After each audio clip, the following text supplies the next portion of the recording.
Estudos para a Escola Bíblica Dominical no primeiro trimestre do ano de 2017. Lição agora de número 11. Lição deste trimestre, cujo tema é o Sermão do Monte. E o título desta lição 11 é o juízo temerário e o discernimento espiritual. Dando sequência ao nosso estudo, propondo o texto áureo em Mateus capítulo 7, o verso de número 2, que diz: porque com o juízo com que julgardes, sereis julgados, e com a medida com que tiverdes medido, vos hão de medir a vós. Estaremos estudando assim os versos de 1 a 6 de Mateus capítulo 7, dentro do chamado Sermão do Monte. E o texto em si apresentamos agora, e nas Sagradas Escrituras assim encontramos, na versão corrigida: não julgueis, para que não sejais julgados, porque com o juízo com que julgardes, sereis julgados, e com a medida com que tiverdes medido, vos hão de medir a vós. E por que reparas tu no argueiro que está no olho do teu irmão, e não vês a trave que está no teu olho? Ou como dirás a teu irmão: deixa-me tirar o argueiro do teu olho, estando uma trave no teu? Hipócrita, tira primeiro a trave do teu olho, e então cuidarás em tirar o argueiro do olho do teu irmão. Não deis aos cães as coisas santas, nem deiteis aos porcos as vossas pérolas, para que não as pisem e, voltando-se, vos despedacem. Este é o nosso texto bíblico de estudo na lição 11 para as classes de jovens e adultos na Escola Bíblica Dominical, apresentando em sequência o esboço também proposto dentro do padrão da Escola Bíblica Dominical que temos assumido. Temos a introdução e a conclusão, sendo que o desenvolvimento se divide em 3 tópicos. O primeiro, o discípulo de Cristo e o juízo temerário. Segundo tópico, o discípulo de Cristo e o juízo próprio. E o terceiro tópico que temos, o discípulo de Cristo e o discernimento espiritual. Passando o nosso estudo, dentro do material de classe que é distribuído para os alunos das classes de jovens e adultos, abrimos este parágrafo como introdução, e assim está escrito: entrando na seção final do Sermão do Monte, nesta lição o Senhor Jesus chama nossa atenção para a imparcialidade de Deus, já revelada no elevado padrão de justiça exigida e a ser manifestada no último dia, quando cada uma das nossas obras, desde a sua motivação mais íntima, será provada e pesada na balança do juiz de toda a terra. Considerando então a gravidade do nosso chamado para sermos cidadãos dos céus, o Senhor nos ensina, em primeiro lugar, que não devemos estar prontos para condenar as faltas de nossos companheiros de caminhada, mas antes olhar para a nossa própria fragilidade e assim aprender a ser misericordiosos com o próximo, ajudando-o a levar as suas cargas. Então, dentro do texto que temos, o que vamos estudar praticamente é o que está no verso 2 do nosso texto áureo: porque com o juízo com que julgardes, sereis julgados.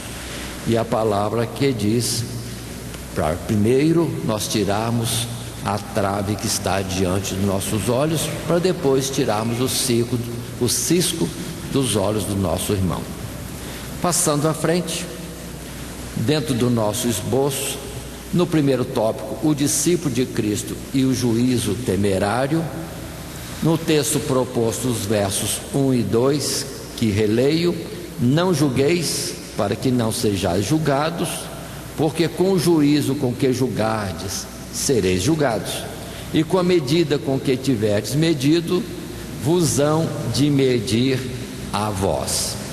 Passamos assim ao primeiro parágrafo do nosso material de classe, ainda que aqui está resumido, mas no material de classe tem todo o teor para que os professores possam aproveitar mais e terem o uso de mais sugestões de assunto e de versículos bíblicos.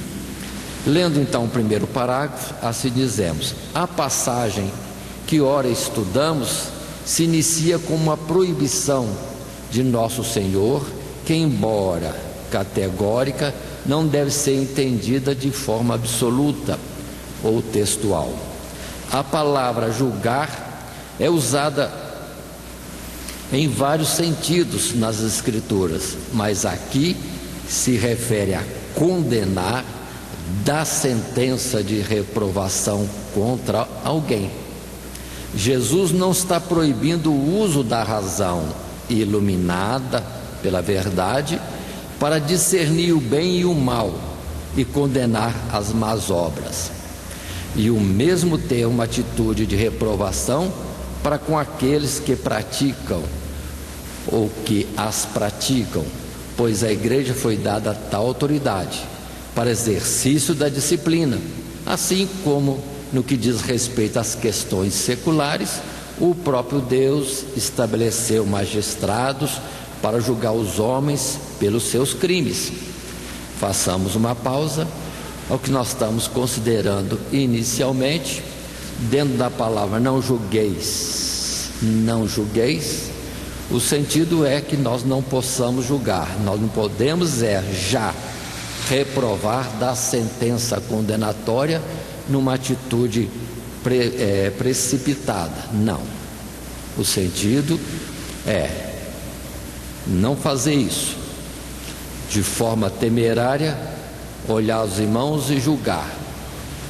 Pois vamos ver que, entretanto, é necessário ter o critério de conhecer o certo, o errado, aprovar e reprovar, então, aquilo que for a conformidade. Fazendo uma pausa nesse ponto, vamos para o nosso texto bíblico apontado em Efésios capítulo 5, verso 9, inicialmente, quando a palavra de Deus nos mostra: porque o fruto do Espírito está em toda bondade e justiça e verdade, aprovando o que é agradável ao Senhor, e não comuniqueis com as obras infrutuosas das trevas, mas antes condenai-as. Então observemos que alguns mais rapidamente dizem que não podemos julgar. Sim e não. Na verdade, observamos, ouvimos muitas coisas, e do que observamos e ouvimos, teremos que ter o senso do que é correto e incorreto. Então a palavra não julgueis no sentido não condene de uma forma repentina, rápida, temerária. Toma cuidado. Temos que analisar as coisas com cuidado. Então, quando fala não julgueis, vamos entender. Na verdade, precisamos saber discernir o certo do errado. Por isso que esse verso 9, depois o 10, primeiro diz que o fruto do Espírito está em toda bondade, justiça e verdade, aprovando o que é agradável ao Senhor, e não comunicando com as obras infrutuosas das trevas, mas antes condenai-as. Observe bem esse particular. Mas nós vamos dar continuidade. Mas vejamos o verso 15 do capítulo 18 e versos seguintes. Ora, se teu irmão pecar contra ti, vai e repreende-o entre ti e ele só. Se te ouvir, ganhaste a teu irmão. Mas se não te ouvir, leva ainda contigo 1 ou 2, para que pela boca de 2 ou 3 testemunhas toda palavra seja confirmada. E se não te escutar, ou se não as escutar, dize-o à igreja. E se também não escutar a igreja, considera-o como gentio e publicano. Em verdade vos digo que tudo que ligardes na terra será ligado no céu, e tudo que desligardes na terra será desligado no céu. Então observe, estas palavras são mostrando para nós que temos que ter esse senso de certo e errado, e observando o irmão não é para condenar, é para ir ajudar, fazer o irmão enxergar, ver, perceber o erro em que está, e nisso ganhar o irmão, é desviá-lo como que de tropeçar em alguma coisa ou de cair num abismo. A gente corre e segura a tempo, não é condenando, é salvando. Depois em Romanos 13, verso 3 e 4, falando, além de que a igreja, o povo de Deus, precisa ter esse entendimento, o verso 3 de Romanos 13 diz, referindo-se ao mundo secular, porque os magistrados não são terror para as boas obras, mas para as más. Queres tu, pois, não temer a autoridade? Faze o bem e terás o louvor dela, porque ela é ministro de Deus para teu bem. Mas se fizeres o mal, teme, pois não traz debalde a espada, porque é ministro de Deus e vingador para castigar o que faz o mal. Então observe o sentido de juízo, que aqui se trata, a igreja fazendo juízo, as autoridades seculares fazendo o juízo, e isso vem de Deus, mas um juízo correto, e não uma forma de condenação já de um irmão na primeira observação. Assim, continuando, voltando ao nosso primeiro parágrafo, no primeiro tópico, que disse o discípulo de Cristo e juízo temerário, de onde paramos, assim continuamos também. Cristo está tratando aqui do juízo temerário, isto é, da tendência natural do ser humano de presumir entender as motivações e pensamentos sem maiores investigações de simples suspeitas, e acabando por condenar injustamente pela aparência. Olhou e já traz um juízo condenando, ou ouviu e não entende a intenção ou o restante do contexto daquilo que está sendo tratado, e já dá a sentença também de condenação. Não, devagar, vamos ter cuidado nesses passos. Assim, passando a um segundo parágrafo, resumindo o material de classe, lemos o texto que apresentamos. Para nos dissuadir desse tipo de julgamento precipitado e injusto contra o nosso próximo, o Senhor nos alerta que tal ato nos expõe, não ao juízo dos homens, mas ao próprio Deus, perante um servo que condena temerariamente a outro servo, não será justificado, mas condenado por presumir um poder que pertence a Deus. Observe bem esse particular. Quando nós julgamos, nós tomamos então a posição de Deus e de juiz. Quem nos constitui o juiz do nosso irmão? Observem bem esse particular. Assim, dentro do verso colocado como proposta nessa análise, Tiago, no seu capítulo 4, ou no capítulo 4 da sua carta, diz, verso 11: irmãos, não faleis mal uns dos outros. Quem fala mal de um irmão e julga seu irmão, fala mal da lei e julga a lei. E se tu julgas a lei, já não és observador da lei, mas juiz. Há um só legislador e um juiz, que pode salvar e destruir.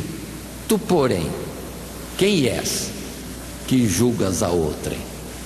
Então, observe bem essa posição firme da palavra, nos orientando a olhar o irmão e considerar, não condenar, mas se aproximar, conversar. Ele de fato está em um perigo, ajudemos, ou quem sabe nós aqui erramos. E no diálogo amoroso e de irmão para irmão, todos crescem nesse particular. Voltando ao texto do segundo parágrafo, onde nós tínhamos interrompido, continuamos. Esta palavra também revela a realidade do juízo final, do qual ninguém escapará, mas todos teremos que prestar contas de nossos atos diante de Deus, inclusive dos nossos mais ocultos pensamentos e motivações. Porque apressar de condenar o irmão, sim, que nós vamos ser também julgados, e no juízo final é o próprio Deus que vai estar aí sim nos julgando, e nada lhe é oculto, nada, e tudo será apreciado. Continuando e a observar os versos propostos, em Romanos capítulo 14, verso 4, nós temos esta colocação: quem és tu que julgas o servo alheio? É o que o apóstolo Paulo coloca. Para seu próprio Senhor ele está em pé ou cai, mas estará firme, porque poderoso é Deus para o firmar. E o verso 10, mas tu, porque julgas teu irmão? Ou tu também, porque desprezas teu irmão? Pois todos havemos de comparecer perante o tribunal de Cristo, porque está escrito: pela minha vida, diz o Senhor, todo joelho se dobrará diante de mim, e toda língua confessará a Deus, de maneira que cada um de nós dará conta de si mesmo a Deus.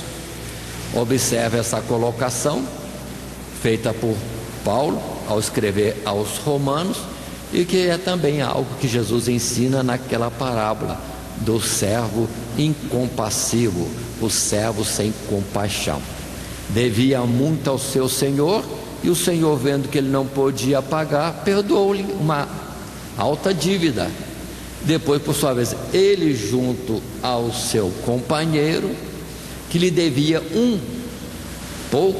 uma dívida pequena, e ele endureceu-se e mandou para a prisão, e não teve em conta que aquele servo suplicava: dá-me tempo, que certamente te pagarei. Mas vindo o Senhor, aí recua: eu te perdoei, você não teria que perdoar, porque não perdoaste, não serás perdoado. Volta a dívida a ser ativa, e pronto. O Senhor, juiz de toda a terra, cobrará naquele dia, porque nós não perdoamos ou condenamos insensatamente. É também a oração do Pai Nosso, que já foi estudado por nós em momentos anteriores. Ainda como versículo proposto, 1 Coríntios capítulo 4, verso 5: portanto, nada julgueis antes do tempo, até que o Senhor venha, o qual também trará à luz as coisas ocultas das trevas, e manifestará os desígnios dos corações, e então cada um receberá de Deus o louvor. Então, não julgueis antes do tempo, não julgueis precipitadamente, mas antes vamos ter todo cuidado e toda prudência ao analisar as palavras ou as ações dos nossos irmãos. Continuando, passando ao terceiro parágrafo, no primeiro tópico ainda, o discípulo de Cristo e o juízo temerário. Em resumo do nosso material de classe, assim lemos este texto: Jesus apresenta ainda uma razão para que estejamos em alerta contra o juízo temerário, que é a regra áurea do nosso relacionamento com o próximo. Seremos tratados pelo mesmo critério de que nos servimos para tratar os outros. Se nosso julgamento é rigoroso, severo em condená-los a partir do entendimento que temos sobre a verdade, não devemos esperar ser julgados por Deus em um nível inferior. Certamente esta é uma exortação à misericórdia, quando consideramos as faltas alheias, pois é pela misericórdia que nós mesmos seremos livrados da severidade do juízo de Deus. À medida que medirdes, sereis medidos.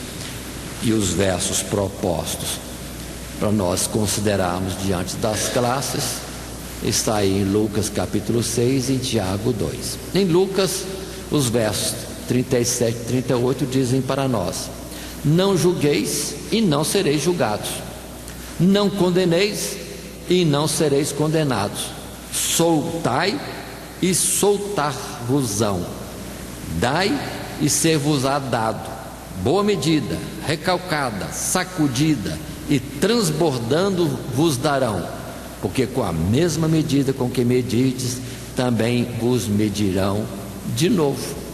Observe a justiça e a equidade de Deus nesse tratamento.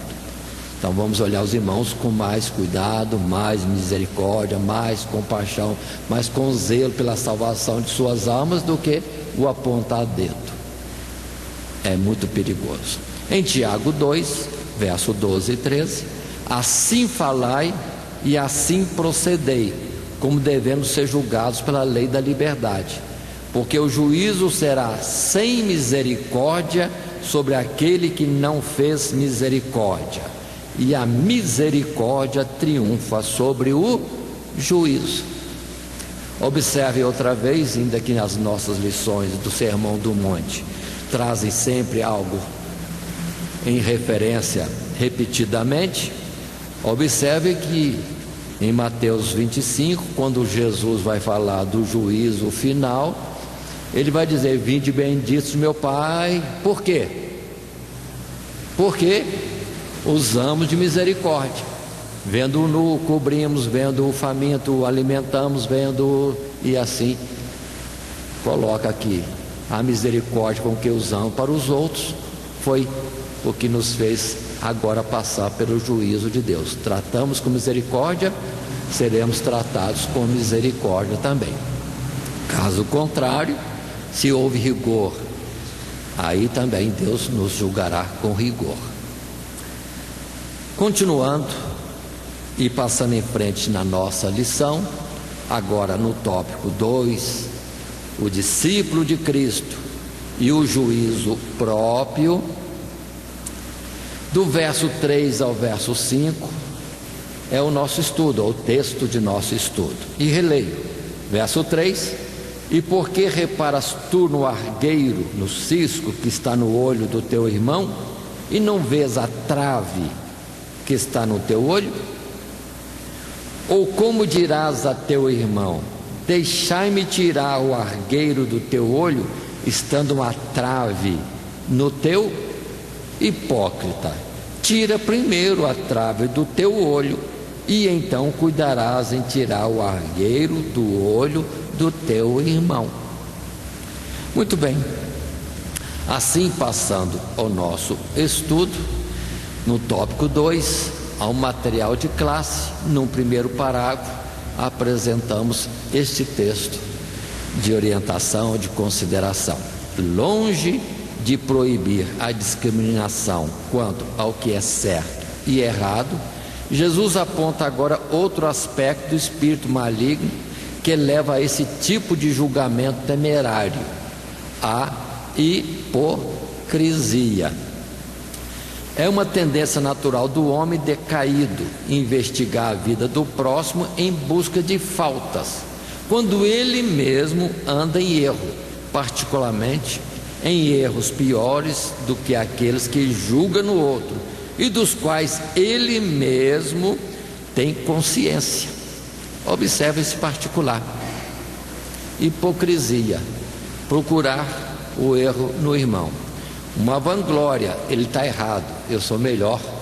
Seria isso que queremos dizer? Olhar o irmão e condená-lo? Além da consideração anterior que nós não somos juiz, Deus é o juiz. Na verdade, nós estamos fazendo uma medida e nos colocando como mais justos do que o nosso irmão.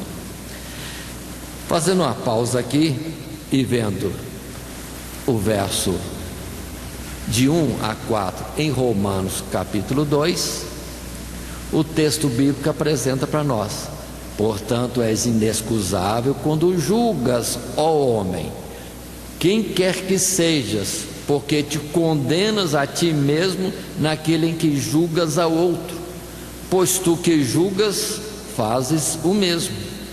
E bem sabemos que o juízo de Deus é segundo a verdade sobre os que tais coisas fazem.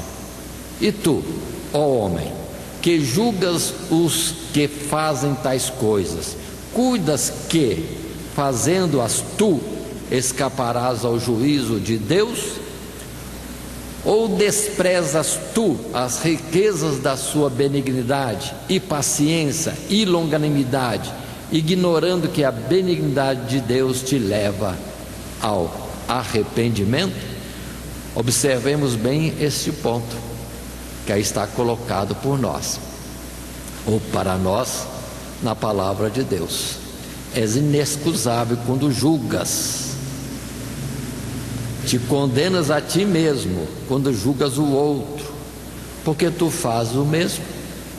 Muitos acham grave essa palavra, fazes o mesmo, mas podemos colocar de forma diferente: tu és tendente à mesma falha, sendo mais suave. Então, olhando o outro caindo, devemos ter cuidado por nós mesmos. Aquele que está de pé, olhe que não caia. Então, viu a queda do irmão, não se glorie, preocupe-se, você pode cair também. Então, trata de ajudar o irmão para depois, na sua hora, no perigo que você vai poder talvez à frente passar, Deus também usar de misericórdia e mandar o socorro necessário, como o escape na hora da tentação. Muito bem, vamos observar essa atitude de olhar os outros e querer mostrar o outro falho. Foi uma atuação de Satanás junto a Jó. Observem como é que Satanás fala a Deus a respeito de Jó: o Senhor cercou ele de todos os bens, assim ser fiel ao Senhor com tanta riqueza é fácil. Tira a riqueza, vai ver que ele vai blasfemar de ti. Pare um pouquinho, volta atrás. E quem era Satanás? Não era mais rico do que Jó? E sendo mais rico que Jó, foi fiel? Então, como que ele quer lançar algo negativo sobre Jó, sendo que ele era mais rico do que Jó e foi infiel? Então, observe bem essa hipocrisia em Satanás. E depois volta a carga de novo. Mas pele por pele, ele tem saúde, mas toca na saúde dele, que ele vai blasfemar de ti. E eu pergunto: Satanás não tem até hoje mais saúde do que Jó?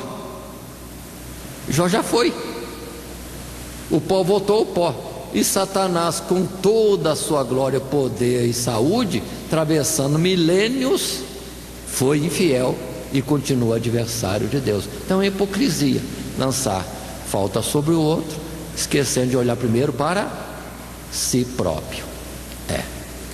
Continuando no texto de onde nós paramos, essa era a atitude dos fariseus, que buscavam em coisas indiferentes razões para condenar os outros. Outra pausa, observando a palavra que temos em Mateus capítulo 12, nos primeiros versos. Naquele tempo passou Jesus pelas searas em um sábado, e os seus discípulos, tendo fome, começaram a colher espigas e a comer. Verso 2: e os fariseus, vendo isso, disseram-lhe: eis que os teus discípulos fazem o que não é lícito fazer num sábado. E verso 7, Jesus repreende: mas se vós soubesseis o que significa misericórdia quero e não sacrifício, não condenarias os inocentes, porque o Filho do Homem até do sábado é Senhor.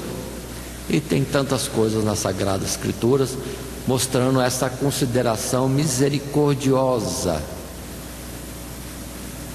e o senhorio de Deus sobre o próprio sábado, que eles colocavam num dia da semana, um dia da folhinha do calendário, enquanto Deus falava de outra situação, que era estar nele. Quem está nele, aí sim alcançou o sábado. E vamos lembrar de Davi, por exemplo, que faminto, na trajetória que estava levando com seus companheiros, o sacerdote foi até o santuário, pegou o pão do santuário e entregou na mão de Davi. Só pediu a Davi: você está em santificação? Está, então pode levar o pão e comer, porque é um pão que será trocado, hoje mesmo será trocado. Usou de misericórdia com Davi, dando uma coisa que pela lei, no seu rigor da lei, seria impróprio, mas ele considerou a misericórdia, a troca do pão, e pronto, resolveu todo o problema. E Jesus apresentou isso. O uso da misericórdia triunfa, porque na verdade a lei nos chama para a misericórdia, ou tira a palavra misericórdia, ao amor. O fim da lei é o amor para com o próximo. E pronto. Assim, passando em frente, retornando ao texto de onde paramos, através de uma comparação, Jesus mostra a parcialidade e desproporção com que age o hipócrita ao julgar o seu próximo, comparando um cisco frente a uma trave. Ou seja, algo pequeno que o outro às vezes deixa transparecer, com a grandeza da sua falta que está em oculto. Aí a palavra sepulcros caiados, estão procurando coisinha nos irmãos, sendo que no seu interior há muita podridão. É o que Jesus mostrou dessa forma. Somos insensatos, vendo o pequeno no irmão como grave, e o grave em nós como algo que passa desapercebido, mas Deus conhece tudo. Assim, continuando, passando ao nosso material de classe, num segundo parágrafo, ainda de forma resumida, apresentamos: pela recomendação feita por nosso Senhor, fica evidente que não é errado corrigir a um irmão faltoso em pecado, desde que primeiro tratemos os nossos próprios pecados. Não quer dizer que sempre estaremos em maior falta que o próximo, ou que quando percebemos a falha em outro, certamente é porque incorremos em falha maior. Não é isso. Interessar-se pelo bem do próximo é um dever já descrito na lei, mas pelo exercício da sinceridade para com Deus, em permitirmos que Ele nos sonde com a sua verdade, e em confessarmos os nossos pecados ou fraquezas a Ele, e da humildade para com o próximo, considerando o sujeito às mesmas fraquezas, aprendemos a tratar o irmão que tenha pecado com amor, misericórdia, temor, e não com o espírito de hipocrisia, que em si é pior do que o pecado que pretendemos condenar, pois caracteriza uma obstinação em relação ao nosso próprio pecado. Se lembrarmos, por exemplo, da lei, a lei dizia: não deixarás de repreender o teu irmão quando estiver em falta. Mas o que é isso? É justamente no sentido de amar o irmão. Está vendo o irmão em perigo? Socorre. Não é apontar, não é se gloriar, não é se mostrar melhor do que o irmão, é socorrê-lo naquilo que ele pode vir a padecer, continuando naquele caminho, naquele proceder. A lei já dizia isso. Mas vamos continuar mais. Desse texto, nesse tópico 2, o discípulo de Cristo e o juízo próprio, podemos ver os versículos que apontamos e que podemos estar analisando. Por exemplo, o Salmo 51, salmo muito bonito, que é Davi, depois da sua queda,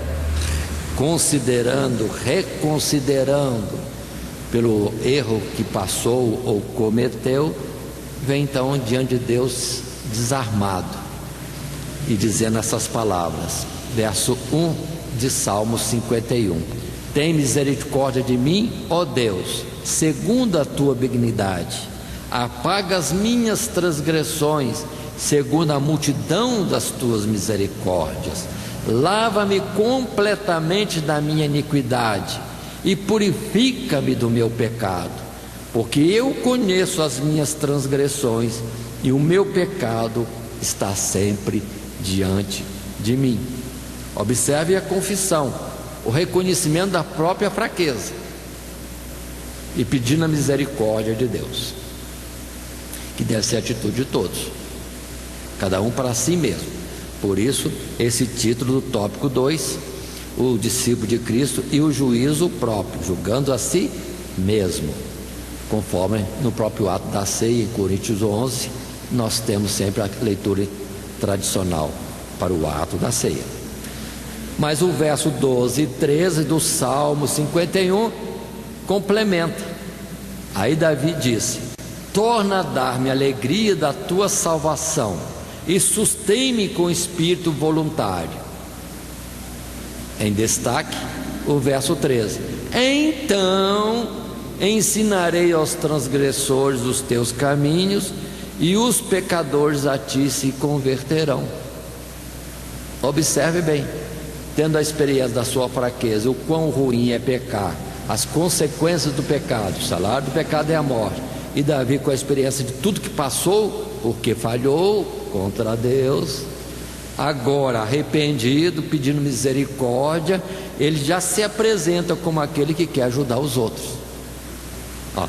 Verso 13, repito: ensinarei aos transgressores os teus caminhos, e os pecadores a ti se converterão. Observe, usar a própria fraqueza, a experiência que teve da misericórdia de Deus ou do juízo manifesto já pela transgressão, vai ao encontro do outro e alerta, adverte, aconselha, ajuda, procura desviar, mostra o caminho, mostra as consequências ruins do erro. Pronto, aí sim é certo, esta ação é correta. Em Gálatas 6, o verso 1 até o verso 3, temos: irmãos, se alguém ou algum homem chegar a ser surpreendido em alguma ofensa, vós que sois espirituais, encaminhai o tal com espírito de mansidão, olhando por ti mesmo, para que não sejas também tentado. Levai as cargas uns dos outros, e assim cumprireis a lei de Cristo. Porque se alguém cuida ser alguma coisa não sendo nada, engana-se a si mesmo. Então continua o pensamento: se vemos alguém em falha, então vamos ajudá-lo. Agora cuidado para não vir a errar nisso mesmo. Em Romanos capítulo 2, voltamos, Romanos capítulo 2, verso 1, a palavra diz: portanto és inexcusável quando julgas, ó homem, quem quer que sejas, porque te condenas a ti mesmo naquilo que julgas a outro, pois tu que julgas fazes o mesmo. Verso 3: e tu, ó homem, que julgas os que fazem tais coisas, cuidas que, fazendo-as tu, escaparás ao juízo de Deus? Verso 5: mas segundo a tua dureza e teu coração impenitente, entesouras ira para ti no dia da ira e da manifestação do juízo de Deus, o qual recompensará cada um segundo as suas obras. Então a observação, julgando, vendo o irmão em erro, cuidado, não condene, ajude, socorre. Agora considera que a fraqueza dele é a sua. Se ele está em perigo ou em queda ou tropeçou, e por que você não tropeçaria também? Então analisa-se, considera a falha, a fraqueza e busca a misericórdia e, se for o caso, o perdão de Deus para si mesmo.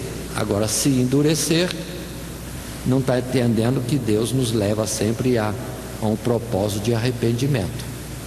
É o caso contrário, quando alguns, sendo advertidos, endurecem-se, não aceitam o conselho. Foi pego em uma falta, foi observado em alguma transgressão, vem alguém com cuidado ajudar, aí não aceita. Aí é o perigo. Seja humilde. Foi advertido, alguém apontou que de fato é um erro, considera, agradece, alertou do perigo, desvia então, pois, dele, retrocede, afasta-se do abismo e não ande em frente em presunção, achando que o irmão está se gloriando. Não, você é fraco, você pode estar falhando, então para e considera. Voltando então ao nosso estudo, agora entrando já no nosso terceiro tópico, o discípulo de Cristo e o discernimento espiritual. Vamos considerar apenas o verso 6, verso esse que releio dentro do nosso texto bíblico. Nosso texto bíblico de estudo desta lição de número 11. Não deis aos cães as coisas santas, nem deiteis aos porcos as vossas pérolas, para que não as pisem e, voltando-se, vos despedacem. Qual é o tópico? O discípulo de Cristo e o discernimento espiritual.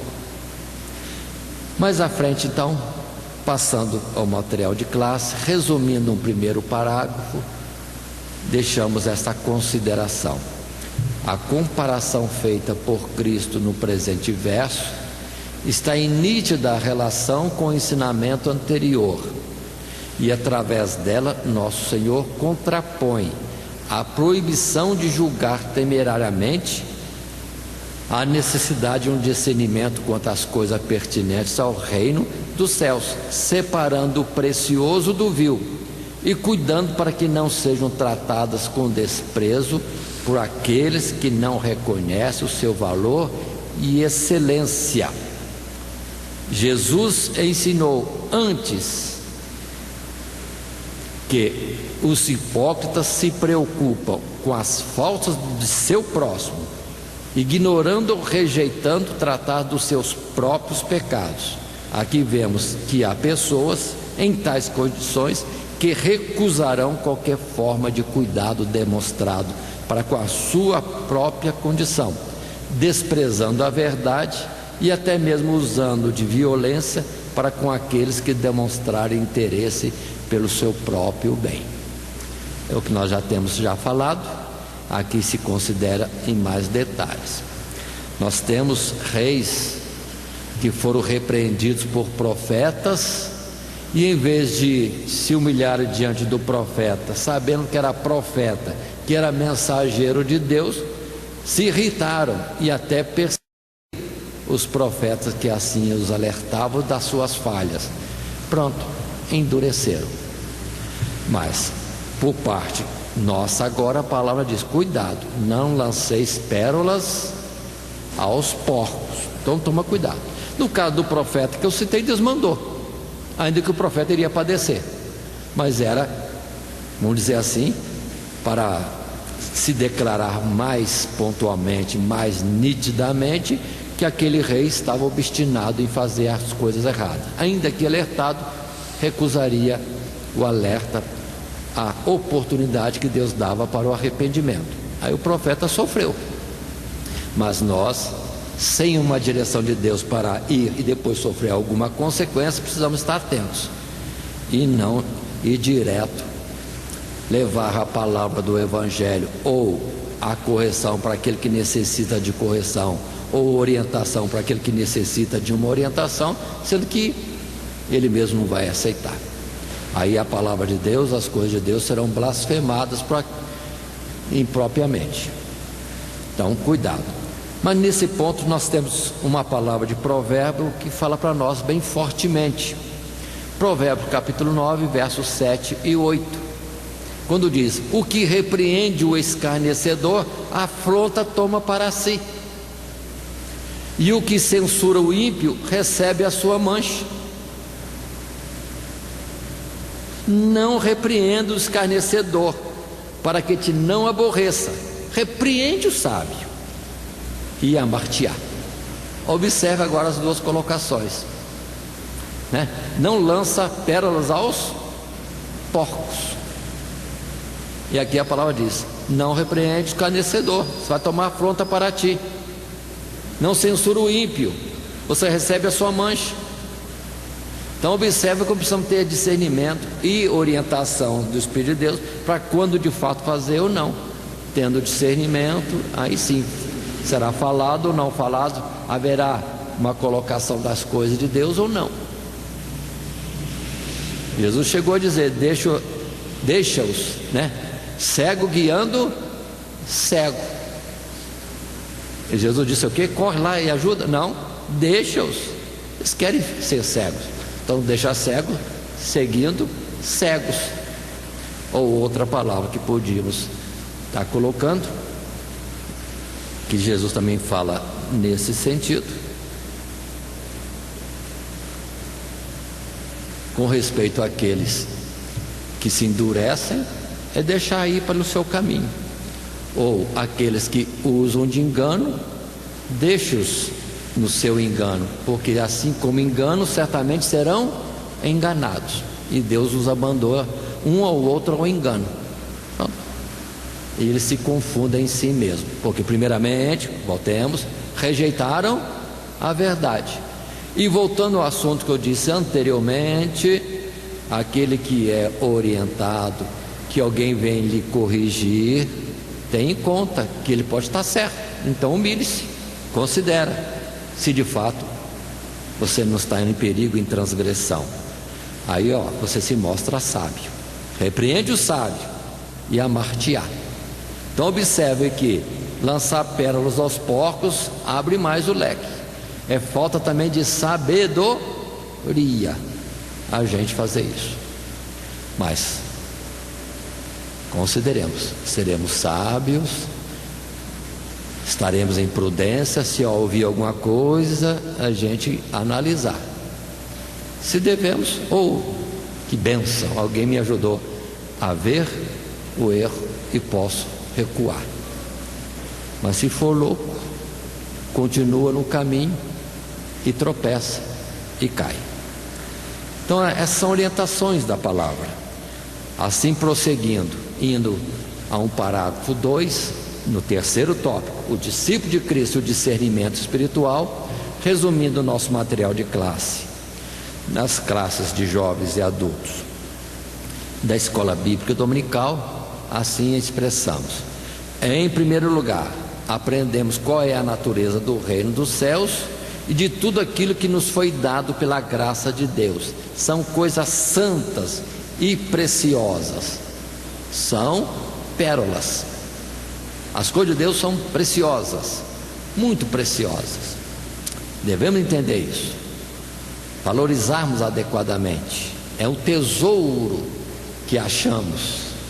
Então vamos investir nesse terreno para ter o tesouro. Mas continuemos.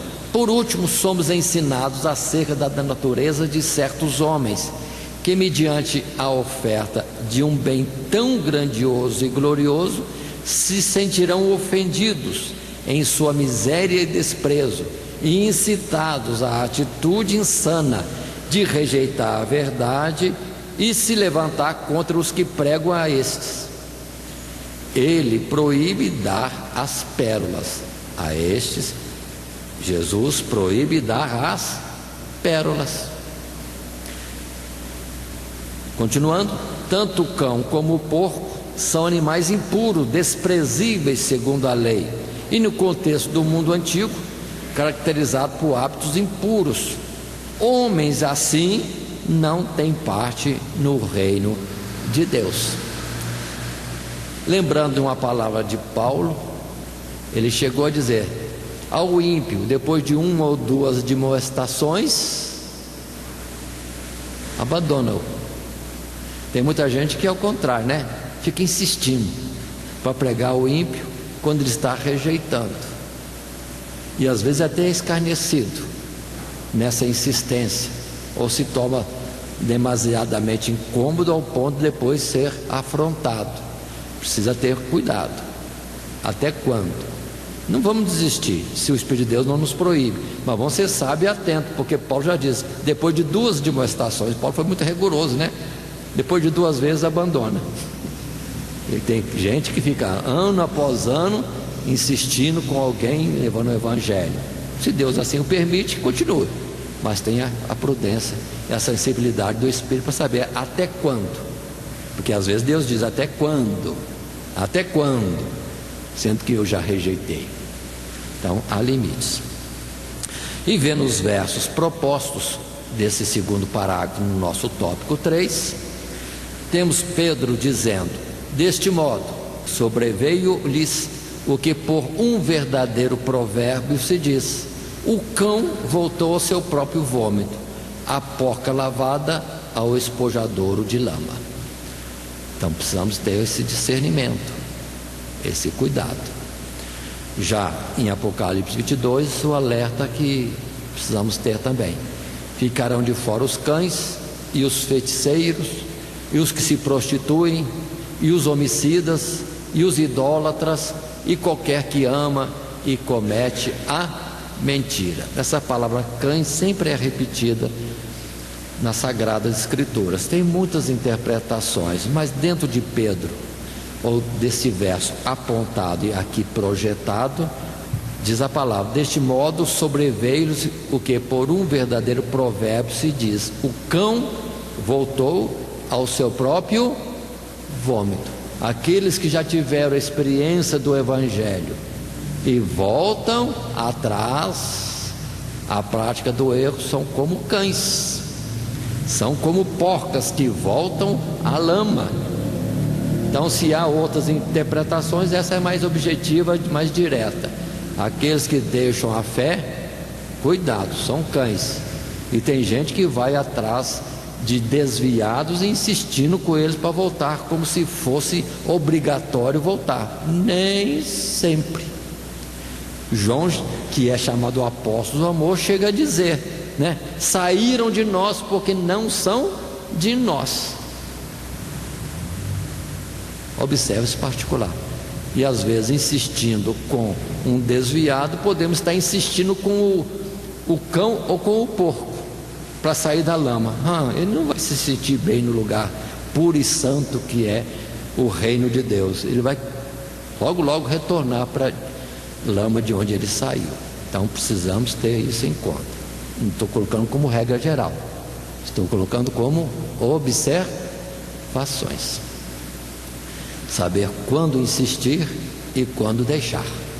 Quando se trata de cão ou porco, ou quando é uma ovelha ferida, um filho pródigo, aí sim é outra coisa, mas só o Espírito de Deus é que vai dar o entendimento, e na direção do Espírito de Deus é que devemos estar. Continuando, passando a um terceiro parágrafo deste tópico 3, o discípulo de Cristo e o discernimento espiritual. Resumindo ainda o material que está com os professores para as classes de jovens e adultos, assim lemos esse parágrafo 3. Por um lado, é verdade que todos nós éramos inimigos de Deus, não sendo melhores do que outros na recepção do Evangelho, pois fomos reconciliados pela sua graça, estando ainda neste estado de rebeldia. Logo, não éramos melhores dos que Jesus trata aqui.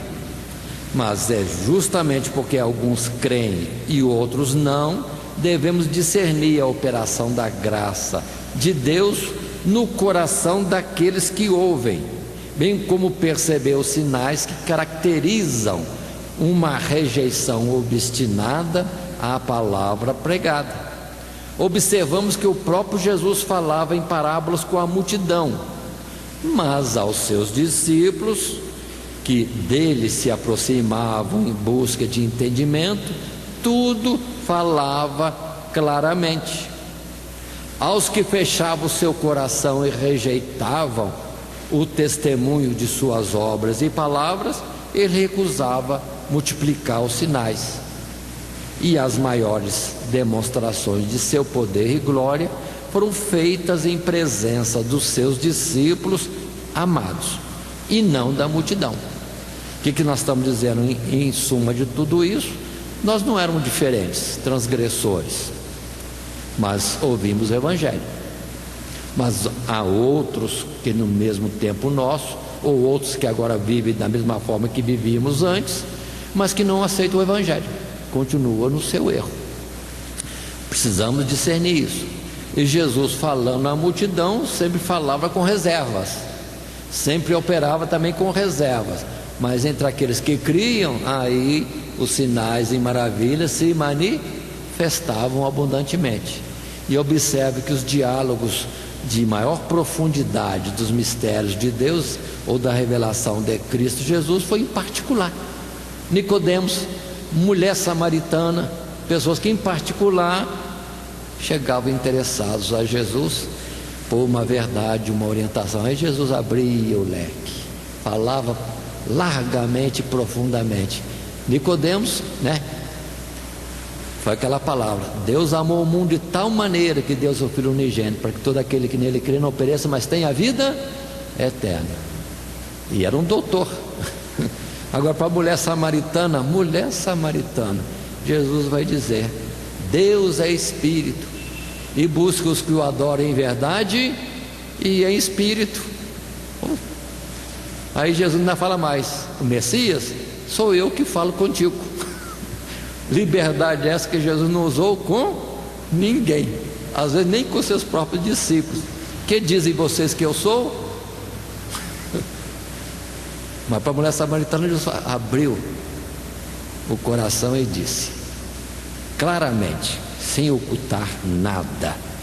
Então, observando agora alguns textos bíblicos nesse sentido, Mateus 13, versos 10 a 13, questionado Jesus porque falava em parábolas, e Jesus fala claro, mas leia o texto, verso 10: e acercando-se dele os discípulos, disseram-lhe: por que lhes falas por parábolas?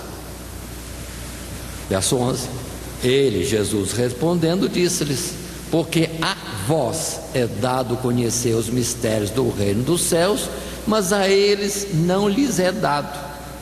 Porque aquele que tem se dará e terá em abundância, mas aquele que não tem, até aquilo que tem lhe será tirado. Por isso lhes falo por parábolas, porque eles vendo não veem, e ouvindo não ouvem, nem compreendem. Mas por favor observe o verso 11 no seu final: mas a eles não lhes é dado. Jesus não lançava pérola aos porcos. Olhar para a multidão e dizer que eram porcos é meio perigoso. Não vamos usar essa forma de falar, mas vamos observar e agir com sabedoria na direção do Espírito de Deus, o que falar e o que não falar. Às vezes não podemos falar toda a verdade. E daí vem um ponto que eu tenho observado hoje, que muitos estão entrando em grupos da mídia ou grupos sociais que temos para ir, e ficam em aberta discussão de pontos doutrinários. Espera aí, você não sabe quem está do outro lado? É melhor não falar, não discutir. Você está querendo mostrar ciência? É presunção, é vaidade. E às vezes ficam discutindo, expondo coisas que Deus deu de mistérios, revelações, sendo que não é adequado passar a eles esses mistérios. Nem a todos, irmão, não podemos falar aquilo que Deus nos revelou. Temos que ter essa prudência. Há muita discussão, a gente quer obrigar o outro a entender como a gente entende, ou aquilo que Deus nos revelou. Calma, A revelação não é dada a todos. Às vezes ele pode ser até irmão, abençoado da igreja, mas não tem o mesmo nível de entendimento, ou não lhe cabe esta, vamos dizer assim, não lhe cabe esse entendimento daquilo que às vezes talvez a nós cabe, e pode ser vice-versa também. Pedro foi simples e humilde ao dizer: Paulo fala de coisas de sabedoria segundo Deus lhe deu. Observe bem, coisas difíceis de entender. Então Pedro está mostrando aqui: eu não entendo, mas Paulo sabe. Ele sabe, ele alcançou de Deus. Eu não entendo nada, mas ele recebeu de Deus. Pronto, respeita o que sabe. E como Paulo naturalmente poderia respeitar Pedro por não entender, e não iria obrigar Pedro a entender, que não é para entender. E observe que a Daniel houve coisas que os anjos explicaram e trouxeram em detalhes, mas a coisa não, Daniel, fecha essa palavra, só escreve para testemunho, mas o entendimento será para o tempo do fim. Os sábios entenderão, mas no tempo do fim. Então há um limite.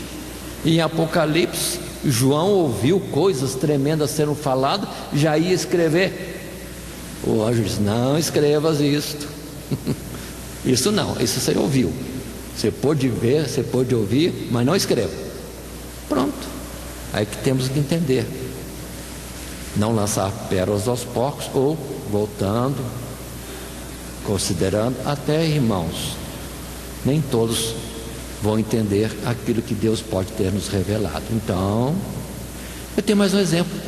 Paulo, né? Paulo foi arrebatado ao terceiro céu. Eu estaria curioso para saber o que ele viu, o que ele ouviu. E eu perguntando para ele, supondo isso, ele me disse: não é lícito te dizer. Então eu não posso, não alcanço. E ele que viu e ouviu não podia falar comigo. Observe bem esse particular. Então é ação de prudência, sabedoria que cabe a nós, em humildade e também cuidados, para não falar aquilo que o outro não pode receber, não vai entender, ou se é ímpio, vai blasfemar. Então zele pelas coisas de Deus. Continuando ainda, Mateus 13, versos 57 e 58, o texto diz: e escandalizavam-se nele. Jesus, porém, lhes disse: não há profeta sem honra, a não ser na sua pátria e na sua casa. E não fez ali muitas maravilhas por causa da incredulidade deles. Então observe, Jesus, irmãos, perfeito nas palavras, poderoso nas ações. O pessoal ouvia e via, em vez de se prostrar de joelho, se rendendo ao Senhor, se tornavam adversários, por uma coisa ou por outra, por inveja ou com medo de perder o lugar na sinagoga, ou na consideração do povo, ou ter em conta menor diante da sabedoria de Jesus. Mateus capítulo 17, observe o texto, verso 1 e 2. 6 dias depois, tomou Jesus consigo a Pedro e a Tiago e a João seu irmão, e os conduziu em particular a um alto monte, e transfigurou-se diante deles, e o seu rosto resplandeceu como o sol, e as suas vestes se tornaram brancas como a luz. O que nós estamos considerando nesse verso? É o caso, por exemplo, que já temos dito: se aos porcos não é lícito lançar as pérolas, mas também observe que na hora de Jesus orar, numa hora de transfiguração, em momentos particulares, Jesus não levou todos os discípulos. Eram discípulos, eram apóstolos, mas Jesus só levou Pedro, Tiago, João, 3 de 12. Depois no Getsemane, 3 de 11, um particular. Então precisamos considerar isso. São fatos que o Senhor expõe nos ensinando pelas Escrituras. Assim, passando agora à conclusão, encerrando essa nossa lição de número 11, no trimestre que estudamos o Sermão do Monte, e na lição 11, que estudamos o juízo temerário, o discernimento espiritual, a conclusão, resumo do nosso material de classe é: o reino dos céus nos introduz em uma realidade espiritual, onde somos agraciados com muitos privilégios, mas também incumbidos de grandes responsabilidades que apontam para um dia de juízo, em que seremos individualmente julgados por Deus e receberemos de acordo com o teor das nossas obras e do nosso coração. Por isso devemos considerar uns aos outros como cooperadores na caminhada em direção ao mesmo alvo, compadecendo-nos e prontos para ajudarmos nas fraquezas alheias, bem como sermos ajudados em nossas próprias fraquezas. Ainda, apesar de ser na conclusão, relembro a função do sacerdote, homem tirado dentre os homens, constituído a favor dos homens nas coisas concernentes a Deus. Mas depois vem o particular: um homem como outros homens, que deve trabalhar nas coisas de Deus a favor dos homens, mas com cuidado de si mesmo, porque também está cercado de fraquezas, e com misericórdia dos outros, porque a fraqueza deles é a própria fraqueza do sacerdote. Porque o sacerdote, na sua ministração, a lei determinava, achamos em Levítico isso, antes dele cuidar das necessidades do povo, apresentar o sacrifício de expiação dos seus próprios pecados. É tirar trave ou cisco que tem nos olhos, para depois socorrer o povo no que o povo precisa. Então aí é anulada toda a hipocrisia. É socorrer os outros. Eles são fracos, mas primeiramente eu sou fraco. Isso tem que vir antes. E aquele que é servo de Deus é constituído a favor dos seus irmãos. Então o julgar, o condenar, o apontar o dedo não é ajudar, não é ajudar, já é condenar. Então precisamos entender isso. Sacerdote é constituído a favor dos homens nas coisas constituídas, nas coisas concernentes a Deus. A favor, não é contra. Não podemos ir ao pastor e dizer: pastor, eu vi fulano de tal assim, exclui ele. É o dito de muitos por aí. Calma, você já foi a ele, já falou com ele? Você considerou se de fato é isso mesmo que você viu? E você que está vendo que é errado isso, você não faz isso? Em pouco ou em mais? Aí está a conclusão: na medida que medirmos, seremos medidos. Assim nós passamos por estes tópicos do nosso esboço: o discípulo de Cristo, juízo temerário; o discípulo de Cristo, juízo próprio; o discípulo de Cristo, discernimento espiritual. Na lição, o juízo temerário e o discernimento espiritual. E nesse texto, a força deste verso nós tomamos como texto áureo: porque com o juízo com que julgardes, sereis julgados; com a medida com que tiverdes medido, vos hão de medir a vós. Que Deus nos abençoe em Cristo Jesus. Amém.